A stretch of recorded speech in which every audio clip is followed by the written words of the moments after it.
Hello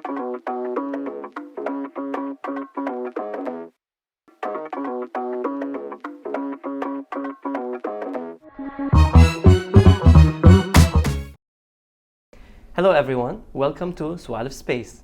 Today we are tackling something that touches many of us but is often misunderstood: toxic management. Are you struggling at work but unsure if it's real harassment or just tough leadership? Or maybe you are a manager being called toxic when you are simply trying to get results. This episode is for you. We are here to break down what toxic management really means, how to spot it, and how to handle it. No confusion, no excuses. Today with us, we have two specialists to help us dig into this issue: Dr. Fadwa Al-Qurashi, a licensed psychologist and the CEO of Wellbeing by Fadwa Al-Qurashi Psychological Therapy, and Mr. Talib Hashim, founder of TBH Hub Advisory with an impressive experience in HR, specifically in emiratization and localization.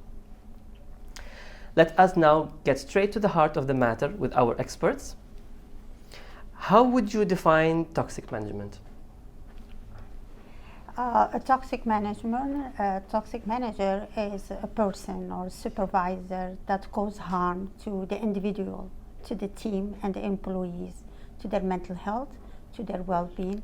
It causes them to have a lack of confidence in themselves, a lack of self-esteem, operates on fear, on control, on micromanagement. They tend to put down their team. They don't care about the productivity as much as they care about themselves. Sometimes they are narcissistic personalities, so they want to be the only one that shines in the group. So their concern is constantly about themselves, and they don't realize how much harm they cause the other people in the team. Yeah. Mr. Talib, do you agree with this definition? I agree with the definition of Dr. Fadwa, and I think the toxic, I would add to it that a toxic manager at times is a result or a product of a toxic environment. And at times, the toxic manager actually creates the toxic environment itself. So I would only add that not absolving managers as individuals from toxicity.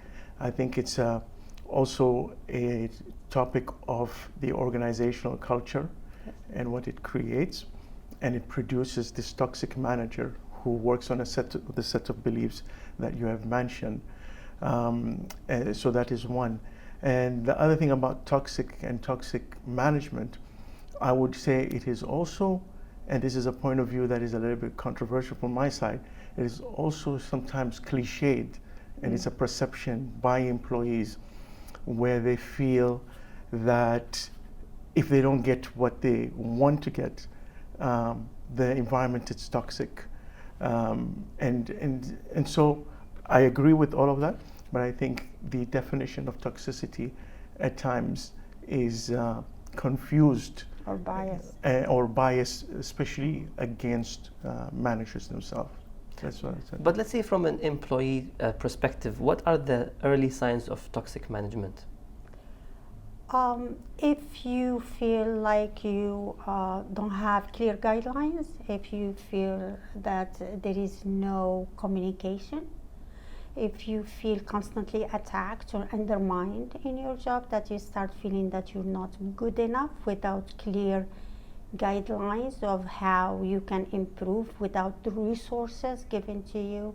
If you start feeling that there is favoritism, that you are not so clear what competence mean or what the manager wants.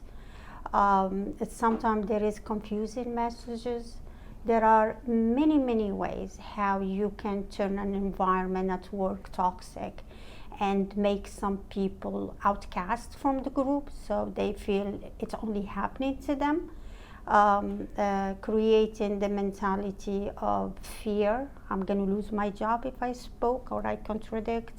Gaslighting people. If you start feeling that you are gaslighted, that you're no longer sure about your competence, whether is this real or not real.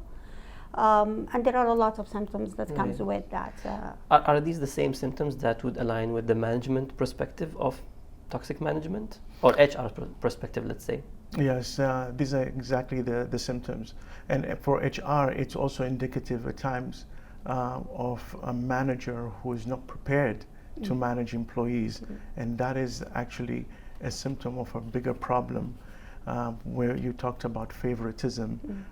Where maybe it's something to look at. Maybe the interview process itself, there is an issue with it where people who are hired for management roles or the succession planning process is broken, so to speak. So from an HR standpoint, when there is confirmed cases of what can be a toxic environment, what HR would look at both sides of the story, try and confirm and establish the facts, and that there is actually cases of what might be considered a toxic environment, and then go deep into looking at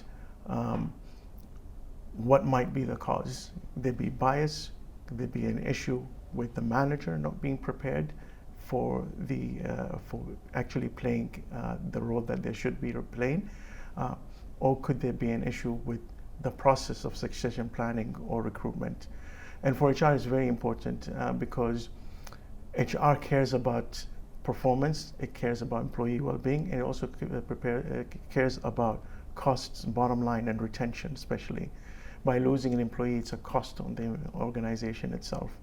And the saying that people don't leave their companies, they leave their managers. Yes. So from an HR standpoint, it's important for them to really take accusation of a toxic environment or incidents of workplace, so to speak, unethical practices or bullying or harassment or overworking very seriously, because it costs the organization. So that's What makes what would prevent an employee from speaking up from an HR perspective?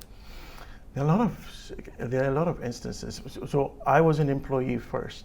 You've seen the thing from I've both seen sides. both, and it so happened, as an employee at different junctures of time, I complained of being unhappy in my workplace and being treated unfairly, maybe because I was the youngest in the department.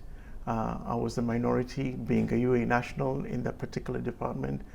I'm working in a multicultural environment. So I know what it feels. But at the same time, fast forward, looking back, and if I really am honest with myself, I can be honest with myself and tell myself, actually, that wasn't an instance of bullying. It was me not being able to have the skills or the tools to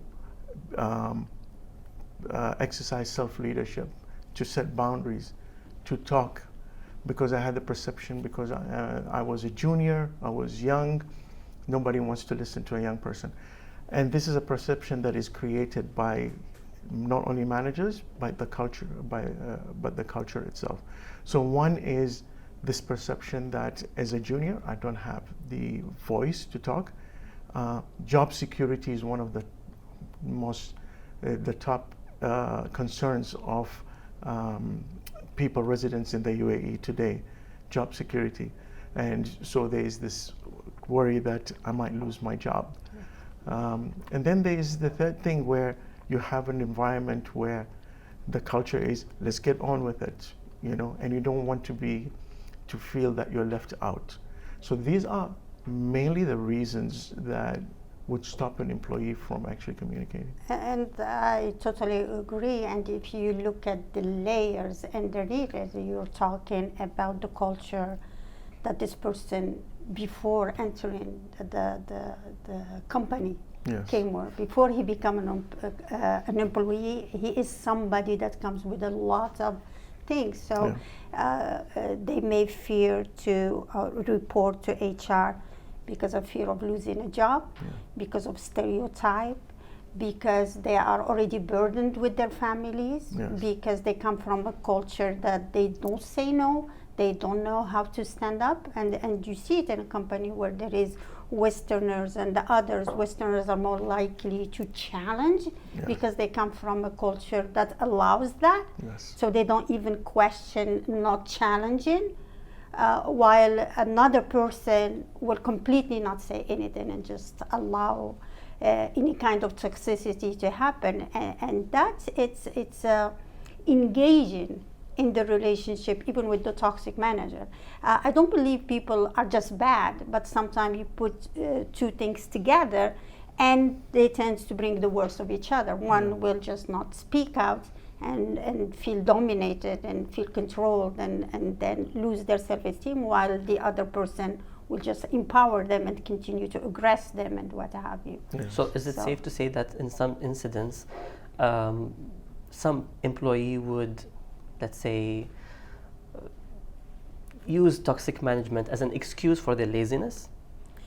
Yes, you have a breadth of human beings, and there is all kind. It will be unfair to managers to say there is only bad managers. There is not bad, incompetent employees who wants to find an excuse to validate why they cannot do the work and hide and stuff like that. So, and here where we have to be very clear about what style is this manager is using. There is a clear line between being aggressive manager, being passive aggressive, being a ghost manager, okay, or being an assertive manager that wants productivity and then tends to push their employees to be productive and to achieve a result because he's answerable to somebody higher than them. You understand? And yes, if you hit the incompetent or the one that just hiding behind other people, of course they can call you a bad manager and toxic manager. How do we have such example? Maybe confidentiality and so on, but I mean, if you can mention an example for us. I'll give you an example of, yes, it's somebody who's highly educated and highly productive, and then because her manager is less competent than her. And you have to understand that sometimes a manager, if you hate a manager, because he could be very good as a salesperson and hit the target and stuff like that, that does not make him a good manager. Because once you say manager, you're not selling products anymore, you're managing people. That's totally different. You understand? It's totally different skills. And sometimes we make managers out of people who have been successful at being very productive in a specific thing. So this person, which he was highly productive, it scares him. You understand? The more she hits her target, the more she achieves. He's trying to push her down because most of the time he doesn't even understand what she does. So that lack of knowledge that he doesn't have, he hides it behind that gaslighting her or making her feel small mistakes are more important than all the other achievements.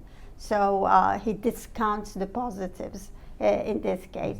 So constantly, she comes from a culture that confronts. So she constantly confronts, therefore he started labeling her and giving her warning letter. It's about how she says things. They moved from what she's trying and feeling targeted by him. He moved her into she's fighting all the time. She doesn't have a good communication skills and stuff like that, which infuriates her even more. You understand? Until she began to learn about herself more and said, each time you confront him, you give him exactly what he wants. So he pushes you more and he starts already labeling you. And this is when we have sometimes these managers, what they do is they attack you in a written format. They send you an email and then send your boss's boss and stuff like that. So they start already, they're going on a track where they want you to leave. So they're going to put that kind Pushing of pressure. out. So as soon as you open the email and you see your boss's boss, he's telling him without telling him. This is the passive aggressive behavior. So until she figure out that the best way is to let it go. It's to write her email not in a defensive mode, okay? In a proactive mode. You understand? And that's where he completely disarmed him. You understand? Now, she could have chosen to leave, which is one of the possibilities how to deal with the toxic manager. Or you could fight differently. You understand? Does that answer your question? It does, yes, thank you very much. But if we look at it from a different perspective, like, is there a situation where management was toxic to an employee, but turns out it's not the situation, or there are so many instances of that. Because as a consultant, and my core work has always been as a headhunter, and so I work with job seekers, whether they're juniors or they're seniors, and also employers, and I get to listen to perspectives from both sides. And there is a lot of instances of what you mentioned, toxic managers undermining employees. And there are a lot of instances where it actually is maybe, from what I would say, in Arabic we say zawba' fi finjan, a storm in a small cup of coffee. It is an issue, but it is an issue that can be overcome, and it doesn't require to be exaggerated to the extent where the employee starts feeling demotivated and demoralized, to the extent where they pick up the phone and say, Talib, find me another job. So my take is, and I like to build on what you just mentioned, the example that you mentioned, which is a great example of the point I want to also build upon. Because I've been an employee and then I became an employer, and I deal with both sides, ironically, I have understood that it's not about just focusing on a toxic manager or issues. It is about building skills that will be lifelong skills that you will take throughout your journey in your career. I always tell people, your job doesn't belong to you, it belongs to your company, but your career belongs to you. You have to take ownership of your career. Now, in order to take ownership of your career, my interest and what I've learned is what are the set of tools that person can develop and learn, where they can actually exercise it, whether it is in this work, in this company, in this job, or in another job in the future. So what you mentioned is a great example. This employee learned himself or herself to understand the manager. So there was a skill of empathy, putting yourself in the shoes of the manager. There was cultural intelligence involved. There was emotional intelligence. And there was also navigating workplace politics. And I tell people that whether I am an HR manager or I am an employee just like you, my interest is how can you become the better version of yourself? Because today, as a junior, if you think office politics is only what you'll face today here, you will face it when you hold the top of the most top positions, and it's actually nastier on the top.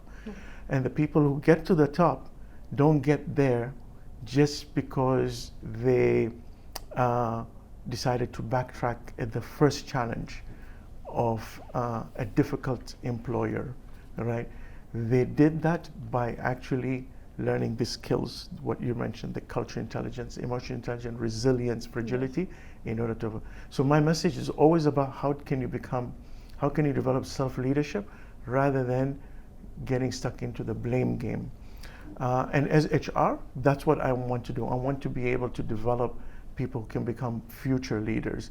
At the same time, be able to actually stop if there is bullying or harassment really happening. So obviously toxic management is a very important topic, and we don't want to belittle that, but we want to empower the management to prevent this from happening. So if you are a manager and you want to make sure that you are not falling into that trap of becoming a toxic manager, you want to push your team to achieve their potential, to go that extra mile. But at the same time, like how do you differentiate that line? First thing, get rid of the ego. Yes. If ego is in the way, I will never be sincere about becoming a good manager. Okay. Ego will always lead the way. So first thing is this self-awareness of I want to be a good manager, and I sincerely want to empower people around me. Not just, we need leaders who walk the walk, right? Not just talk the talk. So first thing is understanding and recognizing my ego now is talking when Sarah or Jamila is actually better than me in a job. My ego is talking when I don't feel good about Muhammad leaving his job a little bit earlier, although he actually did what I wanted him to do, right? So I think first is addressing the ego, and number two is this hunger of developing, becoming the better person, better version of yourself. I think for me, that drove me. It was always driven me towards how can I become a better self-leader, learning new skills, getting rid of egos. But sometimes, sorry for interrupting, it's a matter of perspective. Like I would think that I'm doing a good job, that I'm putting out my good intention, but the other person might not perceive it in that way. Yes. They might misunderstand that. Like for example, I'm a direct person. I say exactly what I think, but the other person might think I'm rude. So it's I don't know. It's a fine line. It is a fine line, but there is things that we all, every culture, we all agree on. It's in terms of boundary and communication skills and respect and things like that.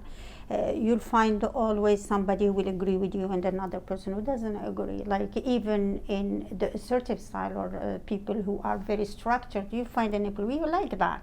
He hears you, you know, he gets you, and he goes with that, while another employee that wants you to constantly pat them in the back. And here where the learning comes, you have to understand that when you become a manager, you're no longer at the same level as the other employees. You're no longer their friend. You were their colleague, but now you are their manager, and you are not a parent. You understand? So you have to get from that shell where you want to parent them. So it's that you can scold them, or you have a plan, as long as your communication is very clear and there is guidelines and there is open door policy where you can allow people to come and challenge you. You understand? But no nonsense. So you have exactly, if you're giving me nonsense, I'll tell you it's nonsense, please go and do it the way, but at the same time, I'm willing to open and people who are creative, not to lump all the employee in the same thing. So we can say like proper communication. Proper communication and develop proper skills. The people that work with you, they're not all the same. We say this to teachers in schools. The kids that are sitting in front, they're not all one lump. You understand? The way you talk to somebody, it's going to be totally different than you talk to another. And Dr. Fadwa, can I add also to that? A lot of people think that becoming a manager, and we have to address it, becoming a manager in the Gulf region and in the UAE does require a slightly different set of skills. There are people, managers I've worked with, who've come from environment where they're interacting with a handful of nationalities. And then when they're thrown into leading or managing a group of people for a multinational, and they have to manage 16 different nationalities. And as you mentioned, some nationalities accept 100% candor. They don't accept anything else, you know. And some, they need a different approach. You take them privately to a room. Self-respect, loss of face is important to them. So a lot of people fail in that, you know. And I think with managers, they need to, one, understand and be real about this is not just a walk in the park. You are dealing with different nationalities, and then there's the underlying culture of the country where you're dealing with the locals. They have a distinct values and cultures as well. And at the same time, you have to have that hunger and thirst and curiosity. I'm in an environment, I'm learning something new. Otherwise, why are you here? You know? So that's what I would add to that. I totally agree with you. It's, are you able to read the environment that you are in, or you come in with your own perception of what you're supposed, and you're trying to fit that hat on all of them the same. And especially in UAE, you know, you have so many. They have different styles. So if you're not going to invest time in these employees to understand the different styles and what, because at the end of the day as a manager, you look for productivity. Yes. And the more women with children, women without children, you know, what do you want? Okay, yes, I agree with you, the example that you gave earlier. If an employee wants to leave 1 hour early because he or she wants to go catch up with the kids and they're highly productive, why am I telling them, no, you have to sit? Versus another employee that really is not productive. He hasn't, yes, I want them to finish their hours and probably I'll deal with them differently. Does that make sense? Yes, but from an employee perspective, if you are in a situation where you are being, managed by someone who is toxic, what would be your advice? Like, what would be the first steps to prevent this? First of all, and I always tell my clients that are in this situation, first of all, not reactive, proactive. You cannot deal with anything by avoiding it, by blaming. You have to understand anything, know yourself, what do you want? Okay, because sometimes this is the environment, but it's giving me something. There are companies that crushes the employees, you know, long hours and what have you. When you enter to this company, everything is a contract, just like marriage. Or what did you want when you came in?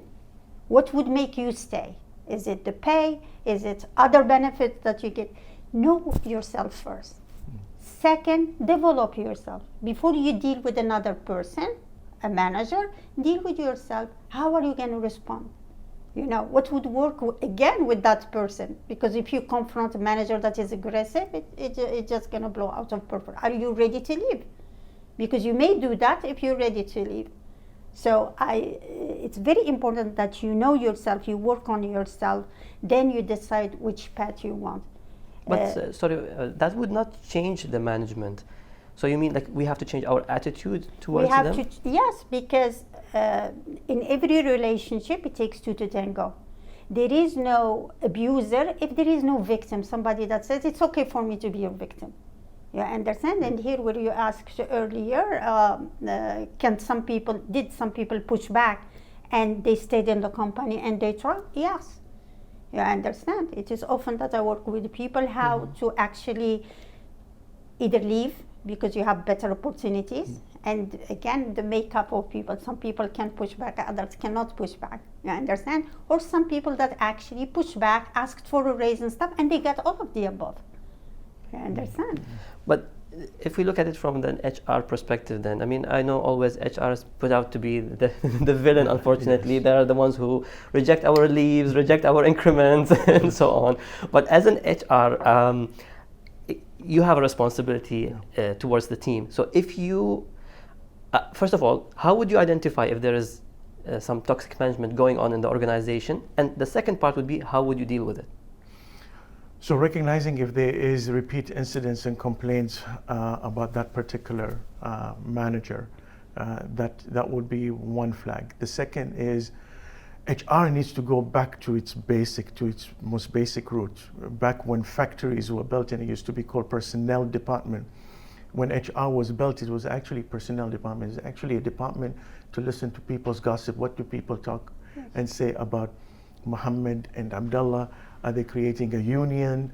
Are they going to rally to ask for lesser working hour? But also on the positive, it was about being on the ground and actually listening to grievances and mitigating issues proactively. So HR, unfortunately, at times seems to be administrative rather than being proactive and strategic and actually being human. I'd say something which is bring human to the human resource function. Yes. So in order to do that, HR needs to also be on the ground and has to be objective and non-biased and be able to collect information and not always, and this is a fault I would say and I see in HR, they always position themselves as advocates for the company against the employees. Yes. Yes. And that is why here in the government of the UAE, you have the Ministry of Human Resource, Mohre, actually takes more of a leaning to protect employee over the employer. They want employees to come in and give their grievances. So I think one HR needs to be, there has to be soul searching and to understand the purpose of HR, being on the ground, being objective, collecting information and seeing if there is incident. How do you deal with toxic managers? One is to directly engage the toxic manager in a conversation that is built on empowering, not blame, but actually empowering, because people have emotions, they're human beings. Some people might take it defensively rather than critical feedback. So HR has to have that ability to do that. And if it is repeated, then what HR will need to do is escalate it a little bit further. Maybe it'll be documented, it'll be communicated by email, and that might even take towards disciplinary. The issue I have, and I would again blame HR, is they're very reluctant to do that with managers and very eager to do that with employees. So I would agree with you, Dr. Fadwa, on that, because it is something that is very common. I knew HR was wrong. No, I'm not saying HR is wrong, but I think HR has a responsibility to pull up their socks, because their role is very important to both employees and managers. Right. Yeah, and that's to foster trust. Definitely. What about trainings? Like, do you think there will be any type of training or programs or anything that managers or employees need to do to take to be prepared for this? From this psychological perspective, there are a lot of workshops that we do with the managers or employees, and sometimes we pull managers and employees, like for example personality dimensions, where it does for 4 hours they're doing this workshop. It's fun, and it teaches them the different types of personality and how they can work, because in a team you have those 4 personalities, but you don't know how to work.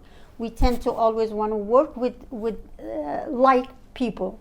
You understand, that are like us, it's easier to deal with. And we don't know how to deal with people that operate totally different. And again here, and there are a host of other things that can be done. Retreats, for example.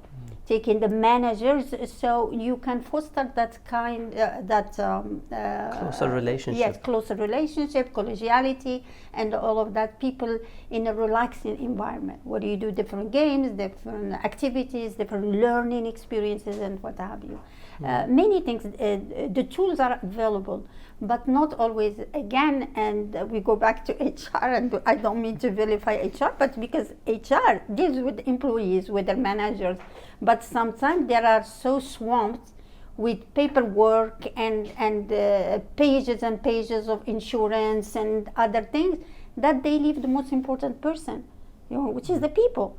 You understand? Right. How do you foster communication between them and things safe for everyone?